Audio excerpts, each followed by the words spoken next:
Nine, eight, seven, six, five, four, three, two, one, zero.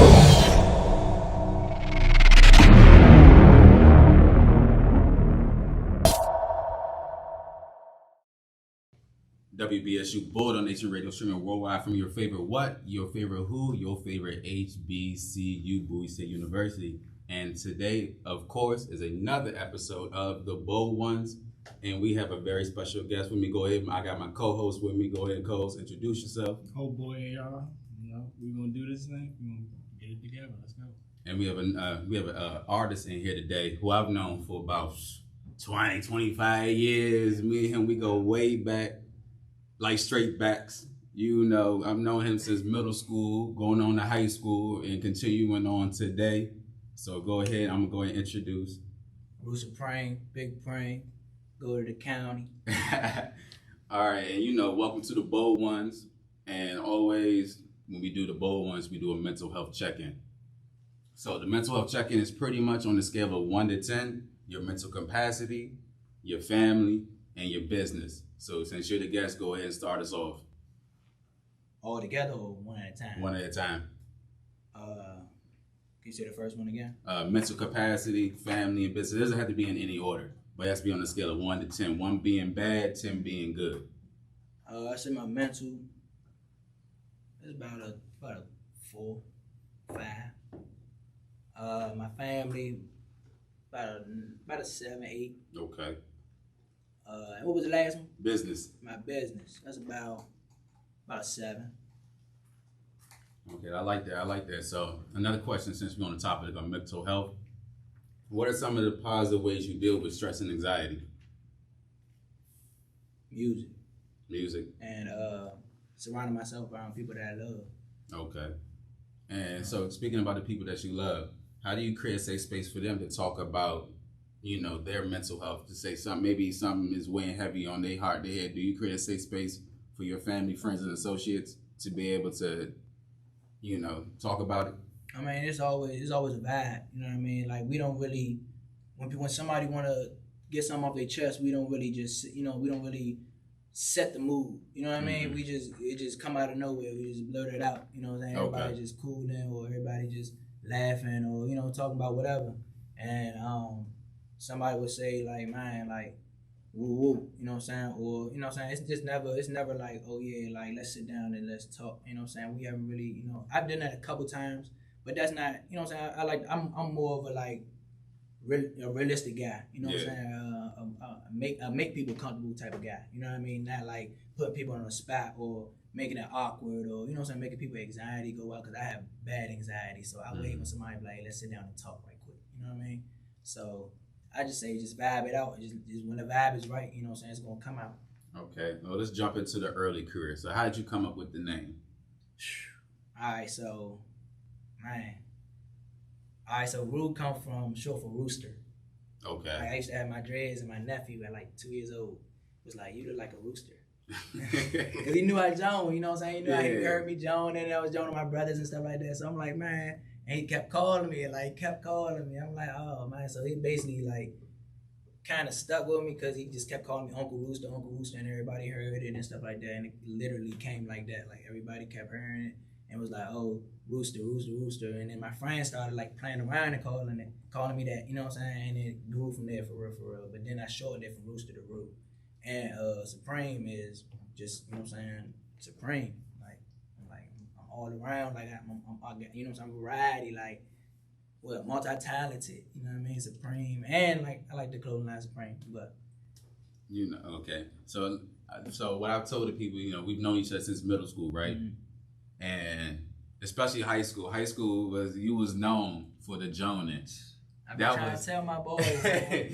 Well, I tell you, because we live so close in proximity, but we rode 2 different buses. So I would wake up extra early in the morning just to walk to ride their bus, because I already knew that it was going to be a show early in the morning at 7 a.m. It was go time. Like, you really, like, it was really like kind of, it wasn't the trenches, but it was definitely like, you know, So it was some getting down was going on that it bus. was trench people. It was trench people there. It was you know what I'm saying, Yeah. street dudes there. Debo and other Debo, like, you know what I'm saying? You know what I'm You saying? couldn't be no soft person riding that bus. And I used to get up, and I think that's the reason why I am the way I am today, because I used to wake up and have to walk to the bus, ride the afternoon bus with them, because the afternoon bus got rowdy. Yeah. And it's like, and it's a rite of passage. If he joned on you, then that means you was somebody, because he ain't bothered the nerds and nothing like that. It was like, if you came on the bus thinking that you was somebody, you had a list of dudes you had to walk through first before you can be declared somebody on that bus. Right. So you know what I'm saying? That's facts, man. There was no girl sitting on your lap. You know what I'm saying? Unless you was certified on the bus, nobody was rocking with you. You was gonna fire him up. And I just thought it was a funny story to share, because you talking about your nephew knows how to Joan. So does the Joan kind of run in the family? I mean, not really, because you know what I'm saying. I kind of didn't. Well, my brothers, yeah, but not really like my nephew and stuff like that. All my brothers, Joan, my cousins. Well, yeah, it do run in the family. Damn, I might as well say that. Yeah, because my cousins and my brothers do it. Yeah, so. Because y'all got me a couple times. I can tell you both. Yeah, I got me a couple times. But yeah, for you, I think you don't need no book. I got three. The oldest one, who do the shoes. Yeah, and I got one more older than him. Wow, yeah, it's key man. And then I got my sister Norma. She be trying to joan a little bit, but my brothers really be joning. Like, man, if you come in there with the wrong fit or if you look wild, then y'all gonna say something. You gonna bed. Definitely. Well, that time it was a whole different vibe on the bus. But let's get back into some of the music. So how long you been rapping? About 6 years. Okay. 6-7 years. Maybe a little longer than that. But taking it seriously, about 6-7 years. But like putting it on platforms and stuff like that, about 2.5 years.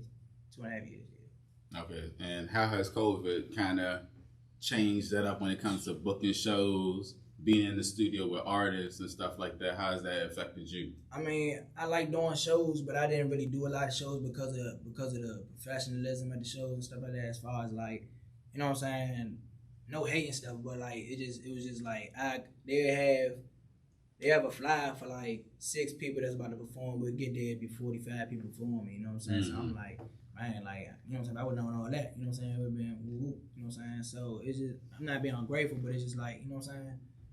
Don't size it. Don't size it. You know what I'm saying? It's not what I signed up for. Yeah, it's not what I signed up for. So it's like I'm looking for more serious audience, you know what I'm saying? More serious type of stage. You know what I'm saying? So I can build my brand, you know what I'm saying? I'm not trying to stay still, you know, stand still. You feel what I'm saying? Like I feel like just keep going to U Street and doing shows, you know what I'm saying? No offense to any of the, you know what I'm saying, U Street clubs or whoop. But I feel like just keep going to U Street every weekend, whatever the case may be. I feel like that's just holding you at a standstill because you getting the same ears because the same people be there. For And you already built your cult fan base. Yeah, you know what I'm saying? Especially if they like you off the first, like, first two, you know what I'm saying? First 2-3 shows, they like you, you know what I'm saying? They gonna be like, oh, you already know that song. Who you got? Now you gotta switch it up. Yeah, I drop some unreleased stuff. You know what I'm saying? It's just, that's why the bigger crowd, you know what I'm saying? You get more for your buck. You know what I mean? So, but yeah. So when it comes to shows, go ahead. So when it comes to shows, what would you do if you had that choice to do a show? Where would you go? Would you do it at HBCU? Would you do it out in the open like they did back in the day? Mm-hmm. Would you do it for the kids? Would you do an event for the kids? What would you do? Well, I mean, my music ain't for the kids.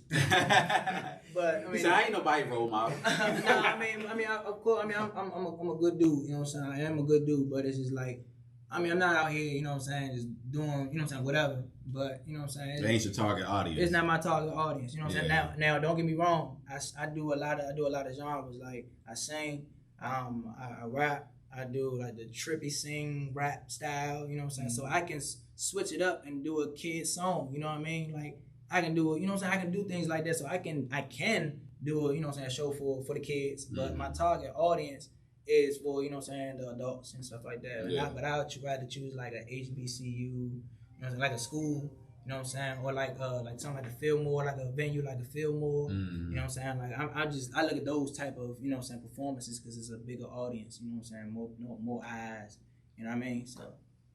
And so we was talking earlier to how about we've been very familiar with each other. So tell the audience who don't know you where you from. I'm from Maryland, 301. Okay. Well, I'm from Maryland, 301, but I lived all around. I lived in the city. I lived in Maryland. You know what I'm saying. I lived in Virginia, like the country Virginia, for about almost a year. So it's like, but I'm originally from 301 now. Okay, and so for the people who are listening worldwide, because we are streaming worldwide, describe the music scene in your city. Because you've been all over, so everybody's sound is not the same. PG sound is different than DC sound. And Virginia definitely. And Virginia has its own sound, and Waldorf even got their own sound now. So describe the sound of your city. I think Maryland. I like DC music, like their scene. I love it. I love that scene. Like I love how it sounds. I actually ran with that sound. You know what I'm saying? Because like I'm from Maryland, but I got more love in the city. You know what I mean? So it's like, I ran with their sound. You know what I'm saying? I ain't take their sound. You know what I'm saying? Because I still got my Maryland swag. You know what I'm saying? Because I be dipping and dabbing in both and mixing them together. You know what I'm saying? You know what I'm saying? So I get the hard trap beat, but then I swag it, or you know what I'm saying? Or the way that I'll rap like I step on the jump, but I still have a little bit of swag, or I talk about, you know what I'm saying? Just different, you know what I'm saying? Just different stuff. Like, the city. I mean, Maryland got more like drip with it. I don't know. Maryland got more drip. Like, I can't really explain it. Like, so for instance, like Tay Dog, he got drip. You know what I'm saying? Cutiful, you know what I'm saying? He got drip. You know what I'm saying? And they both know how to step. You know what I'm saying? Because they probably got love in the city, or they probably be out the city, so they still, or not even, you know what I'm saying? Not per se the city, you know what I'm saying? Just in general, like, it's just, you can do both, you know what I'm saying? But the city, I feel like a lot of dudes that I know in the city that rap, they just step. You know what I'm saying? They just crank the jump. You know what I'm saying? There's not no problem with that, because like I said, it crank. But like I said, my city got that. Okay, so all right, let's imagine you're the tour guide, right, of your city. You got people coming in. What is the 3 places that you want people to visit when they visit your city? And your best food spots too. I mean, the food spots won't be incorporated in there. You know what I'm saying? I don't really be going out to food spots for real. Like, I be thugging. Like, I really be eating like McDonald's, like hard. Yes, sir. And Ocho versus Science. Quick way and like stuff like that. Like, that's what I would tell somebody. Like, if somebody came from, you know, out of state, because they don't have quick way. I don't think they could have quick way like in the South and stuff like that. So I tell people straight up, hey, go to quick way. Yeah. Forget any other Chinese junk. Go to quick way. Go to quick way. Go to Kenny's. I like Kenny's. Yeah, you know I like what I'm Kenny's saying? too. I went to Ernest Just. Yeah. I went to Ernest Just. Okay. And what's that junk across from Flowers? Right there, the wagons and stuff. Is that Sammy's? That's something. What is the name of that? That's Kenny's. That's Kenny's. That's You thinking about Kenny's. Eddie's? Oh, Right? Eddie's. Yeah. So Ernest Just was Eddie's, and Yeah, then Flowers Kenny's. was Kenny's. Yeah, Yeah, that's so them two. I used to walk to that junk every day. You know, I'm telling you, those was the spots. Mm-hmm. So what about like the after hours? Because everybody wants to know what's the move. What's the after hours in your city that, some of your favorite spots you like to go hit up? I mean, I say like U Street. I'm a go-go fan, so I say like the go-go. You know what I'm saying? They have a show like Martinis or like Club One, and they have like definitely Club One. You know what I'm saying? So like, I know the club. I mean the go-go spots. And other than go-go, I go down U Street. I don't really go nowhere else for other than like, you know what I'm saying, if I'm trying to find a move, unless I'm just cooling in the house. Mm-hmm. But yeah, other than that, just U Street, the go-go, or you know what I'm saying, or just little lounges. You know what I mean? I like that. All right, so you talked about your music. So one of the songs that I feel like broke out to me that made me really listen to your sound when you spoke about the trippy sound was Night Driver. When you went to the studio and you created that sound, what was your thought process? Night Driver, I recorded that in the house at 5 a.m, and I think I was pretty fried. But I think I don't know. I was real low. Like this tape I was real low at this. You know what I'm saying? This was my lowest, not my lowest point, but you know what I'm saying. I'm still trying to, you know what I'm saying, come out of, you know what I'm saying, whatever's holding me back. You know what I mean? So it's like that was a part of that. So it's just like I was going through a lot of stuff. Like my man, one of my men, then my young man, like that I knew for a long time, and snaked me out, backdoor me, and you know what I'm saying, like not even to be on street stuff, like, but that's, you know what I'm saying, that's what happened, you know what I'm saying. So it kind of like after knowing him for longer than 5 years, I'm like, dang, like Why me? And mind you, like we used to be, you know what I'm saying, tight in school, you know what I'm saying, like even I used to live in the neighborhood with them, we used to ball in his backyard and all that, like, you know what I'm saying, used to be tight, like, and that really, like, that hurt me, you know what I'm saying, I ain't, you know what I'm saying, so it was like I put that in the, you know what I'm saying, the music, like just my hurt for real. That's really how I really be making music, just my hurt, my pain. You know what I'm saying? I ain't gonna say I'm not happy, but it's like I'm trying to get back to where I used to be, you feel me? So it's just like that music's helping me get there. So the better the song or the more, you know what I'm saying, more people like the song as far as like when I show my brothers and stuff like that, then I be like, oh, all right, bet I'm getting my jam back or whatever the case may be. So I don't know, because you was talking about how you was with somebody and y'all not seeing eye to eye no more. Me, I kind of like that because it gives you like an overview. It's like, okay, because you get to like go over the situation multiple times. Okay, why? What did I do wrong? Okay, so I get to understand what did I do wrong? What did they do wrong? And then understand it. And then now when I meet some more genuine people, now I know, okay, I can't make that mistake that I made with the last people, even if they did me wrong and I ain't do nothing wrong. But now I know, okay, if certain situations pop up, okay, I'm familiar with that situation because that's what happened to me in the past. So I like a good lesson. So every time I do lose somebody or lose a friend or lose something, I'm like, all right, let's evaluate the situation from a sober mindset. And also, just a non-combative mindset, like, okay, did I do anything wrong? Because everybody's going to say, like, okay, yeah, you was wrong this way. Everybody's going to have their own opinion. But, like, all right, am I comfortable with my actions? If I say I'm comfortable with my actions, okay, cool. And then that's what transpired, yada, yada, yada. Okay, well, now I know when this situation comes up, all right, now when I'm with my, when I meet some new genuine people, I know I ain't going to make that same mistake again. And sometimes it's life showing you that, you going to a different level. You got to be prepared for now. This is where you need to go. And regardless on, we all get to the point where we like, hey, I don't even want to go here. I don't even like this.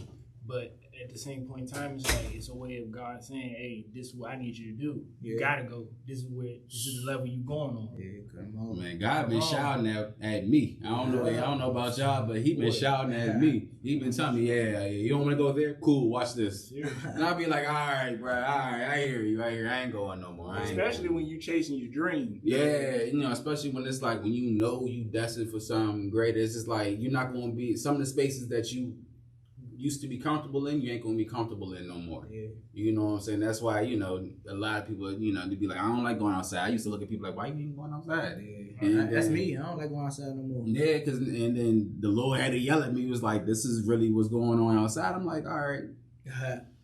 I don't really like it like that no more. Outside ain't really outside like how it ain't as fun as it used to be.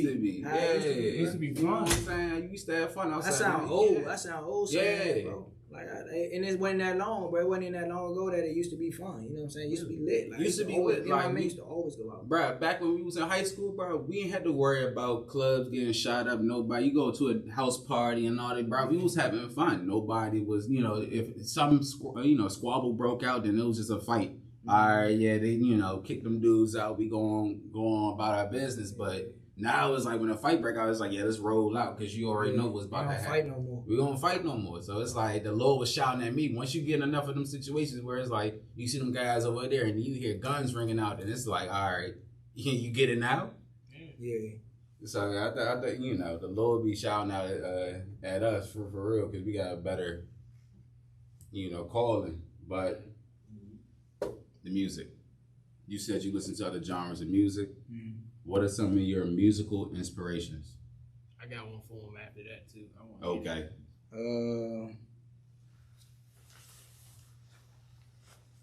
I listen to a little bit of rock, like ambient rock, not like the wild rock. The one where they, not just gonna make you chop rock. Yeah. But nah, like, what I'm saying, I be listening to the cool rock, you know what I'm saying, and it kind of helps my melodies.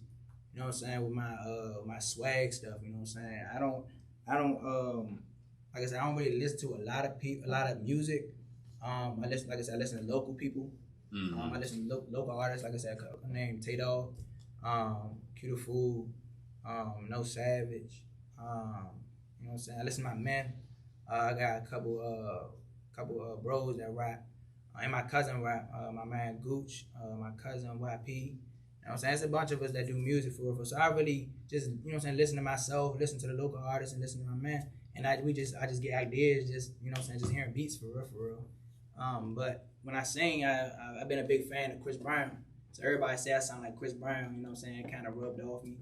I don't really sing for real for no more. I kind of been in my rap jam, you know what I'm saying? So like I said, life, you know what I'm saying? So I just haven't been in the right mindset to sing, you know what I mean? So. Do you be dancing too? Since you said Chris Brown, do you be doing the dances? Not like his dance. Because you used to do the beat the feet jump. That's what I do. I always say you used to jive like you used to jive like Big Girl. I know we talking like old men now, you know, but there's some history behind that. I know, trust and believe me, that he used to kill her with the beat the feet. Yeah, man, I done got old.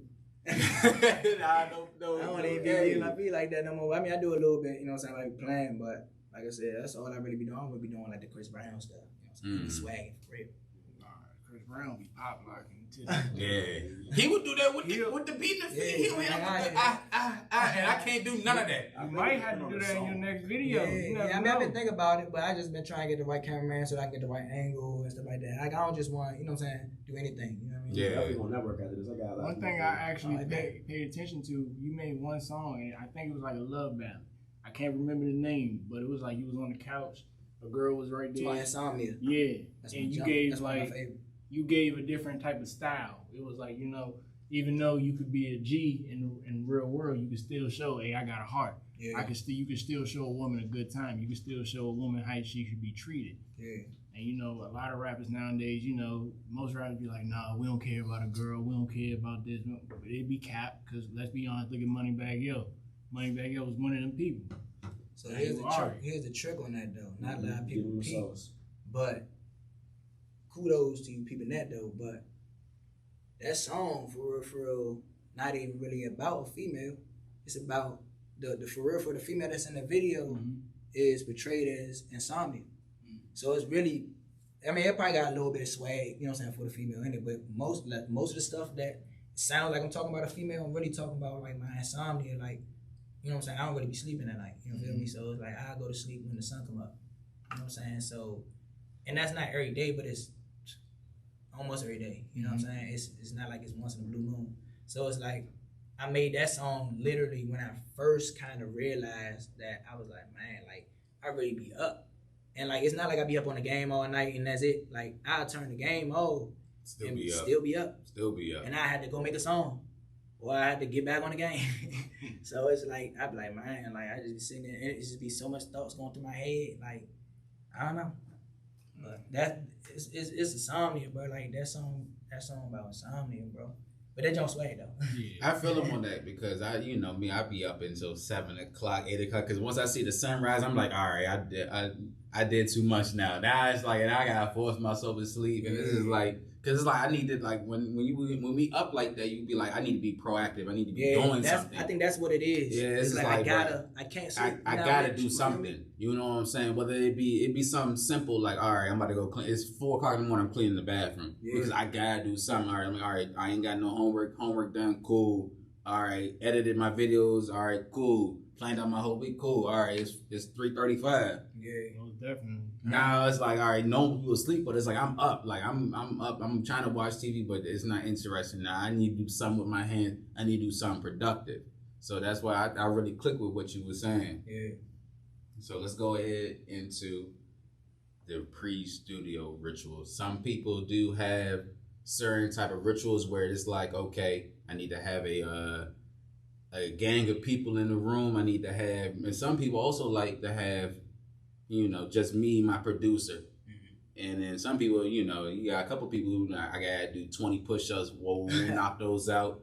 15 jumping jacks, gotta knock those out. Or I gotta bring a certain type of vibe before I even go into it. So do you have any pre-studio rituals? I mean, I gotta get straight, you know what I'm saying, before I hop in that booth. Gotta get the vibes. Gotta get the vibes, you know what I'm saying? But then, you know what I'm saying, I prefer, when I do my rap stuff, I prefer it to be as many people as possible in that job. Okay, so you like a party type of vibe. Yeah, but as long as it's not loud, you know what I'm saying? Yeah. Like, if they in there and just, you know what I'm saying, doing their thing and just listening and vibing and just cranking with me, perfect. But if it's too much talking, no, I don't want them around. But when I do my saying stuff, I don't want nobody around. Okay. Nobody around, because I don't like when nobody hear me messing. Because I be really messing, because I be going high, I be doing high pitches. Yeah, bro, so it just be weird, bro. Now, when I'm in a real studio, because mind you, I record myself. I got my in-house studio, and I literally record all my tracks by myself. I can count on my hands. Well, no, I can't, but I probably got about 20, 30 songs that I done, you know what I'm saying, in a studio. But I got about 1,000 to 2,000 songs that I done by myself, and there's no cap. You know what I'm saying, no cap. But all that's, you know what I'm saying. I when I sing, I like I said, I like to be by myself. You know what I'm saying, and then when I get halfway through, then I'll turn on a live, or I'll be like, y'all come in or something, or I tell people like, yeah, boo, or you know what I'm saying, I'll tell my girl to come in or whatever case may be. But other than that, nah, when I'm rapping, everybody can be in that joint as long as they're quiet. I like when people hear me rapping. Has there ever been a time you was in the studio and you was making a song, you was like, bro, this is too hard. You had to keep all the time, over it? All the time. I got music in the archive that's halfway done. Like in my Logic, I use Logic. A lot of people use Pro Tools. I use Pro Tools when I go to the studio, but when I'm recording myself, I use Logic. And I got like a professional, like, what's the word? Oh my goodness. Oh, what's the word I'm looking for? Preset. I got a professional preset, you know what I'm saying, that I, you know what I'm saying, that I use on Logic, so I don't hear no outside sounds and stuff like that. It don't sound wild. It sounds professional. Like I can hear it on Apple Music. You don't want to hear nobody closing the door. Yeah, I don't hear none of that. You know what I'm saying, because it has like the gain and all that stuff. But yeah, like I kind of got lost in my words. What was the question? so it's like, what song do you feel like you made? So hard. That Okay. My bad. Yeah, it was a lot of jumps that I did that. Yeah, like I'll hear a beat that I like on, like, you know what I'm saying, if my man send me a beat, or if I'm just grabbing something off YouTube that I just want to freestyle on or something like that, I listen to beat, I love it.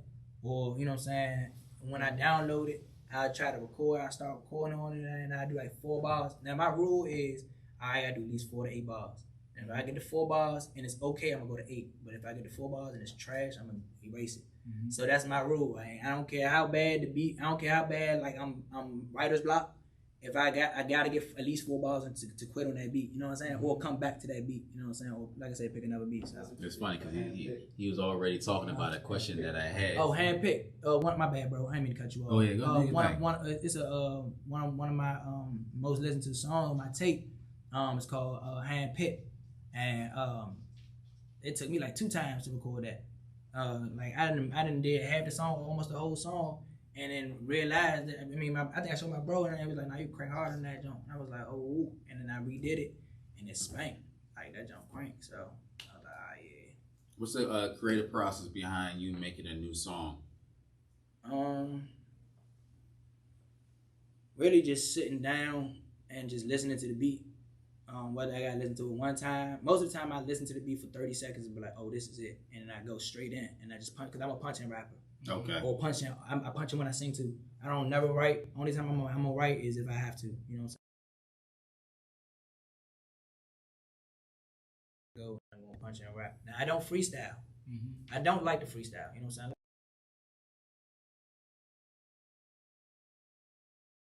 Move that fast, you know what I'm saying, to think of another bar in front of the other jump, you know what I'm saying? Like, I'm not even gonna cap, like, I can't do that. But like I said, you put me in a booth and let me make a song like that, then I'm gonna blow your mind, you hear me? Okay. So you was talking about writer's block. Mm-hmm. How do you overcome that? Either I just say forget it and just record whatever's on my mind, and if it's dumb, then I just completely just say forget it.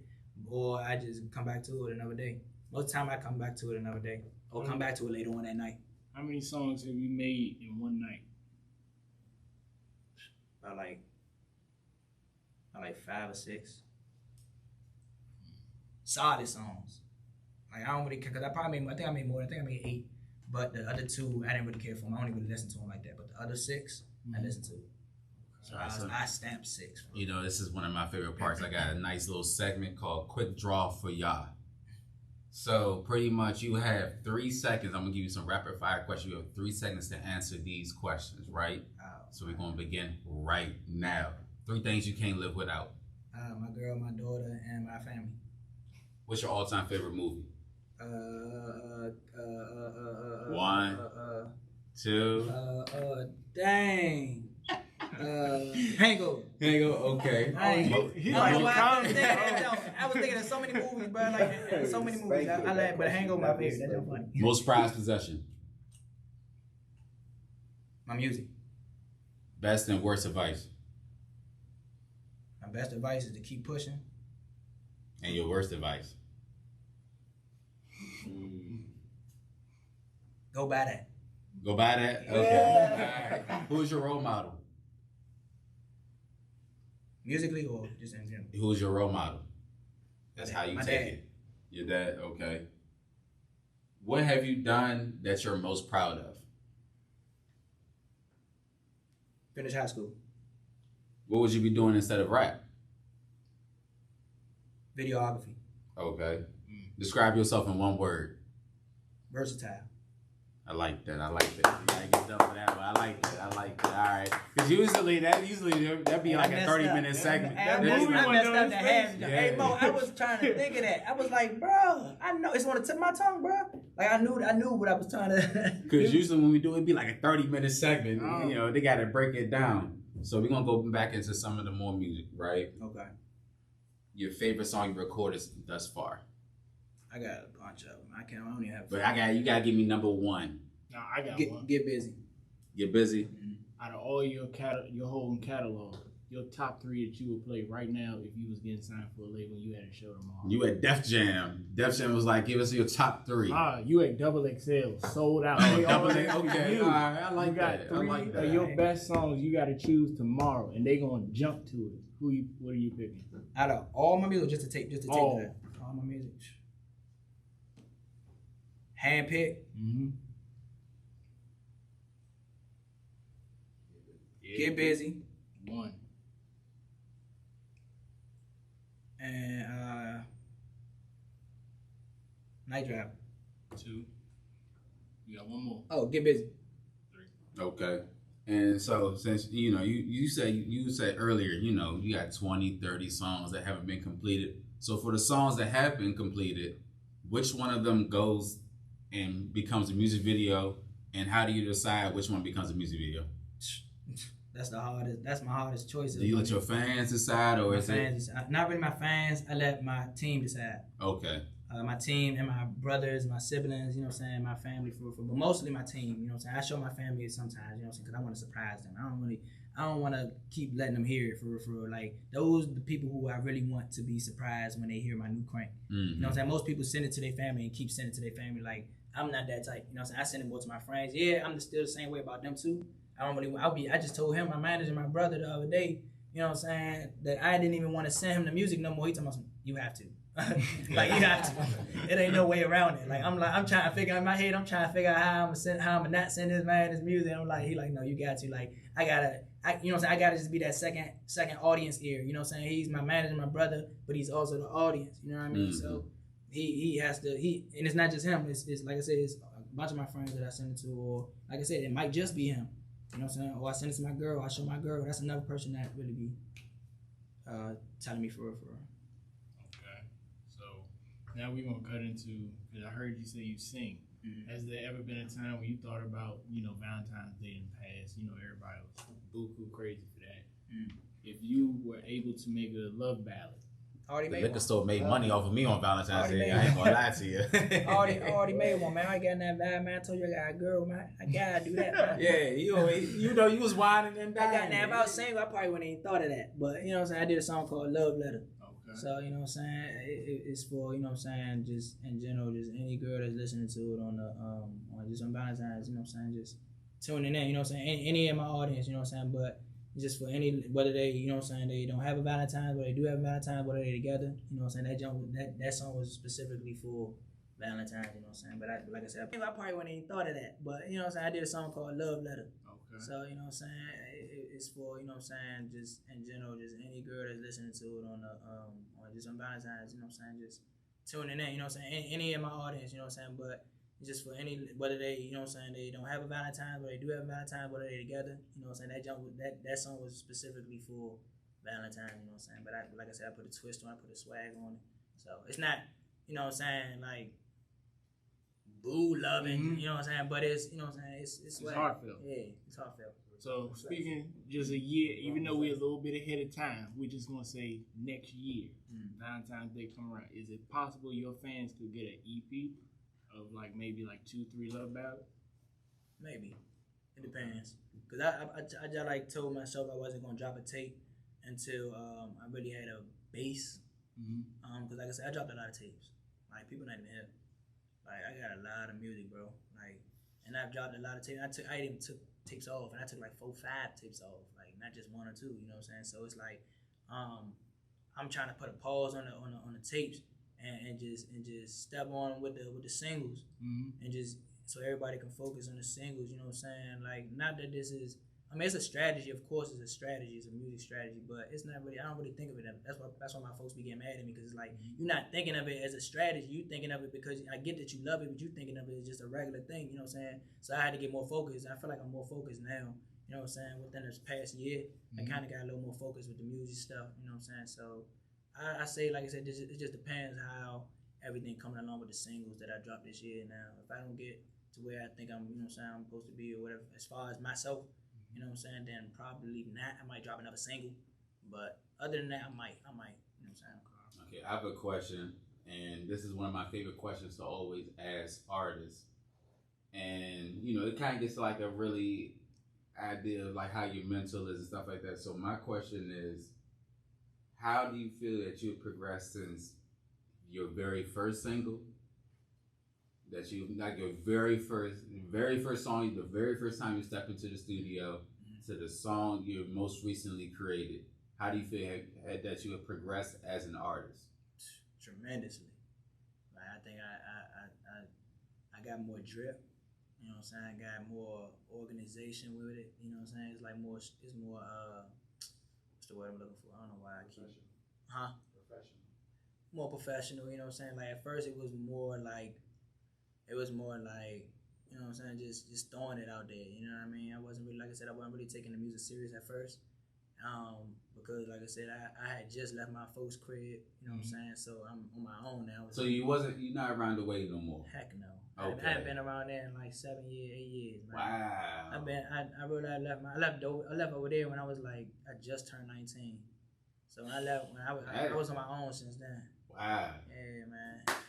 It's been hard, man. Look, it's been hard as I don't know what. Well, it's been 7 years and you ain't go back, so that's always an accomplishment. I told myself, no, like not like I ain't, you know, I ain't want to go back because trust me, I wanted to go back, but I just told myself like, nah, I can't. You know what I'm saying? I'm trying to learn my own. You know what I'm saying? Make sure that I'm not relying on nobody. I guess I did that. You know what I'm saying? Early. You know what I'm saying? I probably could have waited a couple more years, maybe. You know what I'm saying? But you know what I'm saying? I chose to, you know what I'm saying, jump off the porch. You know what I'm saying? At that age, you know what I'm saying?